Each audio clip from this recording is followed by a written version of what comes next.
All right, Aries, welcome to your weekly Sidereal forecast for June 22nd through the 28th. My name is Athen.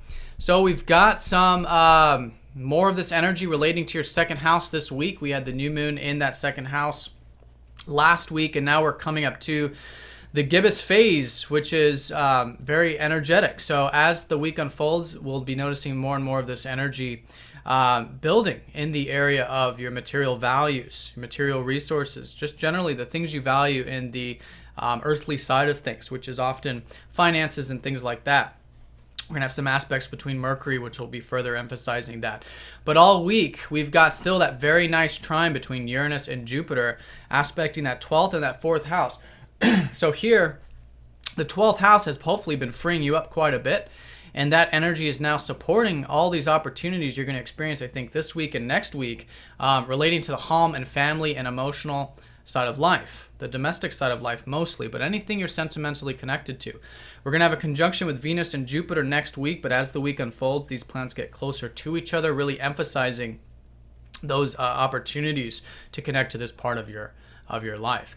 Now, Venus also does rule that second house, so I think that is also opportunities, particularly the later part and next week, relating to the values and the resources and even relationships, since Venus does naturally rule your 7th house as well. And I think you can be very much enjoying these 12th house activities, by the way, for this time period, because Jupiter rules that 12th house, aspected by the 12th house, does suggest that, especially with the 4th, perhaps spending some time at home, perhaps doing some of that meditative stuff, inner sort of stuff, but it's not necessarily just kind of, hiding away. It's just enjoying the more tranquil elements of life. And I think things are going to get a little bit more, communicative for you, because we've got your ruler going into your 3rd house in the early part of the week around Monday and Tuesday, excuse me, which is always emphasizing a shift of energy when the ruler shifts houses. So whereas it is still about, I think, the material elements, and I think you're definitely thinking about these things in this whole lunar cycle, and I'm sure you're putting energy into it, or at least I would highly recommend it, there will be a shift into, I think, more of the communicative and learning side of things when your ruler goes into the 3rd house.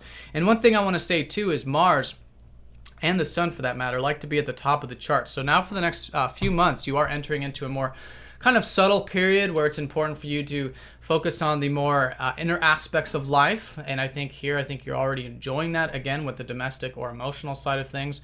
But here for the next about month and a half, month mostly, with the Sun here as well, your 3rd house of reading, of writing, of communicating, of learning, things like this, but also perhaps,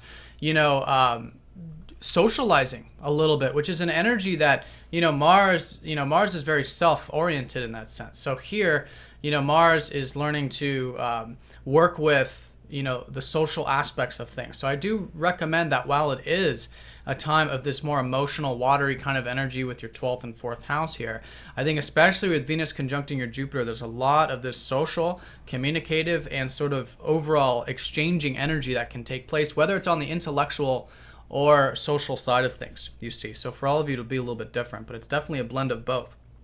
And in this subtle energy, while you're doing that stuff, it's just taking it slow, taking it easy, because your ruler, like I said, likes to be at the top where he's most strong and most powerful. So here it's turning that into the more, day-to-day practical side of things, which is, of course, the 3rd house. So that's going to be the general energy in the early part of the week. Also, Mercury is going to be squaring up to Neptune, which is really being activated. Your 11th house is really being activated this week, actually. We've got Chiron going retrograde midweek in that 11th. You've already had Neptune here retrograde. So the 11th house is everything relating to the satisfaction you get from your work. It's also giving and contributing, usually through work, but just in general, and just your overall hopes and wishes and things like this. So here, with the 11th, I think you have been perhaps reflecting on these matters, maybe relating to the social or group related things. Going with the flow with that, going with the flow with also income or things you derive from work is going to be very important.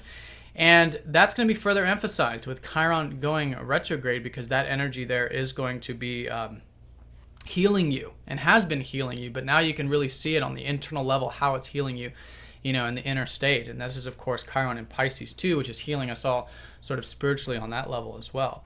But that square from Neptune up to Mercury is suggesting that anything in that financial side of things or material side of things or your values in general are going to be in the sort of Neptunian period in this early part of the week where it's important you know we don't try to have all the details figured out. This is actually the third aspect since Mercury has gone retrograde and then direct again, aspecting up to Neptune. So we're quite familiar with this. So the things you've learned over the past few weeks relating to trusting and letting go, specifically relating to the second house matters, I think will be very important this week, but I think you've got a good handle on it, and just continue to trust and surrender with those matters. Now, over the weekend, we've got the sun squaring up to the North Node, which has been transiting your sixth house of health and routine and diet and everything on that level, self-improvement in general. So I think constructively working towards that stuff over the weekend, I think will be very important, okay? And really focusing on that, you know, and putting energy into that just in general. Okay. Then over the weekend, when that conjunction with Venus and Jupiter get closer, Venus will be trining up to Uranus. So how nice is that? Once she goes in that orb of that Jupiter conjunction. So here, this is really enjoying, like I was saying, these spiritual things and further emphasizing these perhaps opportunities to connect to the emotional side of things, which, like I said, will be definitely aspected next week when this conjunction goes exact. But it's all week nonetheless. So everything fourth house related, home, family, past roots, etc. All right, Aries. Well, I hope you guys have a nice week. If you're new to this form of astrology, do check out masteringthezodiac.com. Or if you'd like a personal session, I am offering birth chart readings now at a discounted price. So if you're interested in those, do check that out. And I will talk to you all next time. Take care.